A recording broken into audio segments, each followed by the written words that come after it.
warahmatullahi wabarakatuh.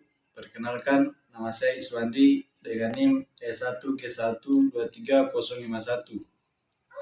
Di sini saya akan menjelaskan tentang terjadinya reklamasi di Pantai Losari, Makassar.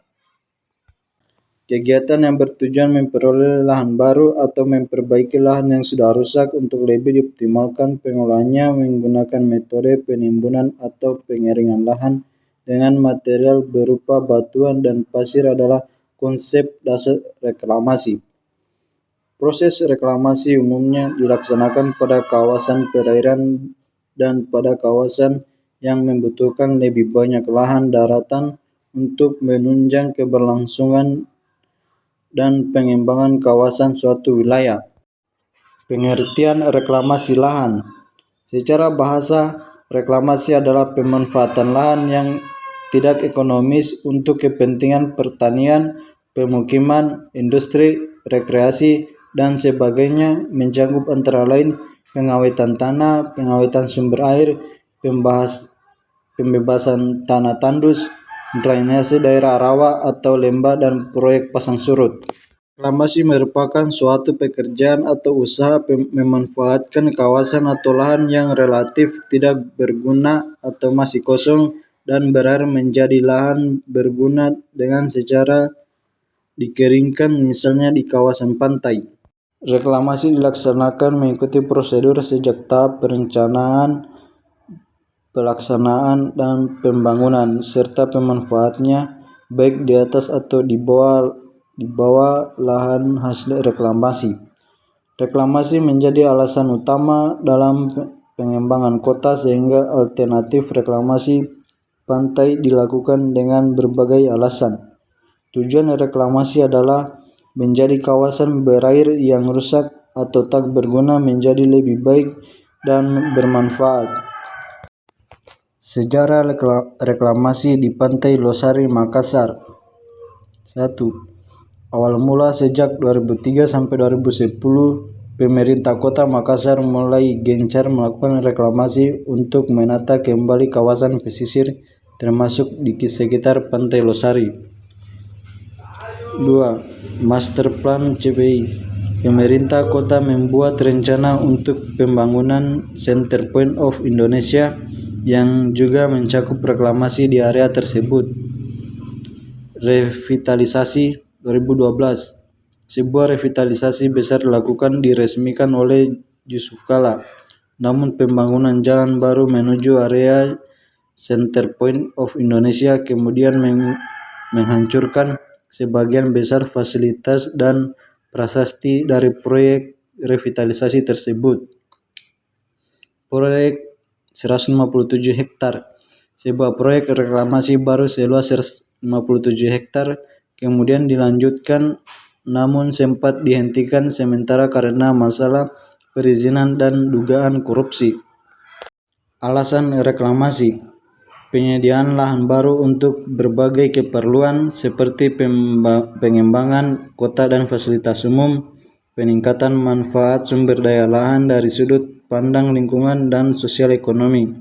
Dampak reklamasi: dampak negatif terhadap nelayan dan mata pencaharian mereka, potensi kerusakan lingkungan ekosistem pesisir, masalah perizinan, dan dugaan korupsi. Dampak dari reklamasi lahan yaitu dampak lingkungan hidup yang sudah jelas nampak di depan mata akibat proyek reklamasi ini adalah kehancuran ekosistem berupa hilangnya keanekaragaman hayati yang diperkirakan akan punah akibat proyek reklamasi itu antara lain berupa hilangnya berbagai spesies mangrove, punahnya spesies ikan, kerang, kepiting, burung, dan berbagai keanekaragaman lainnya. Peraturan mengenai reklamasi lahan. Dalam Undang-Undang Nomor 27 Tahun 2007 Pasal 34 tentang pengelolaan wilayah pesisir dan pulau-pulau kecil disebutkan pula hal-hal yang wajib dijaga dan diperhatikan dalam reklamasi pantai. Antara lain: 1. Keberhasilan kehidupan dan penghidupan masyarakat. 2. Keseimbangan antara kepentingan pemanfaatan dan pelestarian lingkungan pesisir. 3. Persyaratan teknis pengambilan, pengerukan, dan penimbunan materi. 4. Teknologi reklamasi.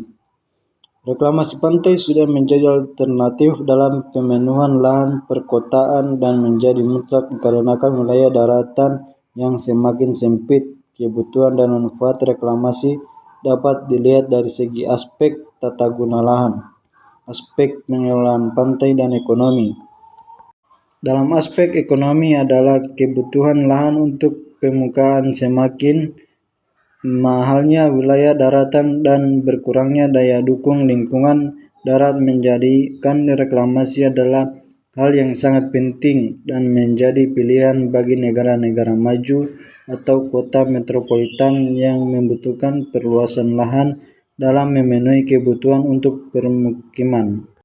Untuk aspek konservasi wilayah pantai, karena di kawasan pantai tertentu terjadi perubahan pola arus air laut sehingga mengalami abrasi, akresi yang memerlukan pembuatan groin atau pemecah ombak atau dinding laut, sehingga reklamasi pun menjadi pilihan utama permasalahan tersebut. Sistem pada teknologi reklamasi.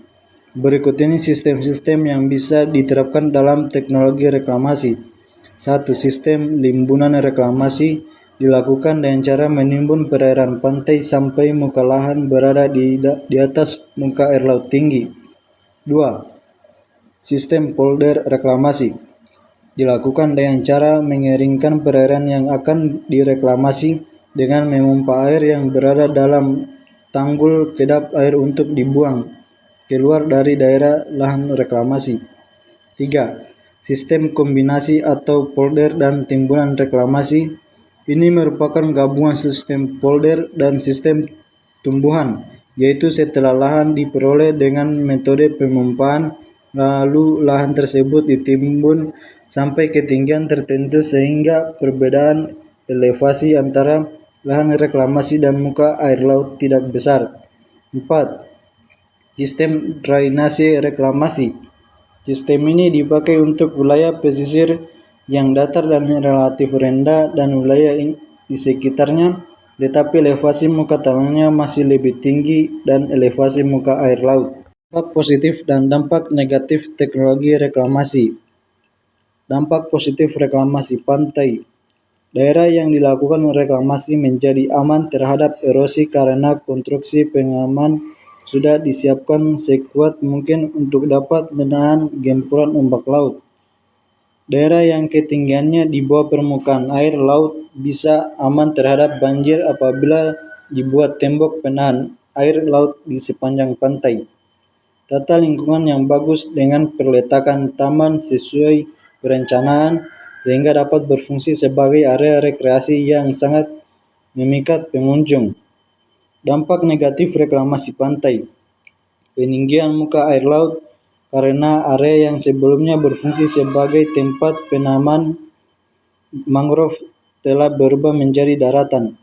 Akibat peninggian muka air laut, maka daerah pantai lainnya rawan tenggelam atau setidaknya air asin laut naik ke daratan sehingga tanaman banyak yang mati.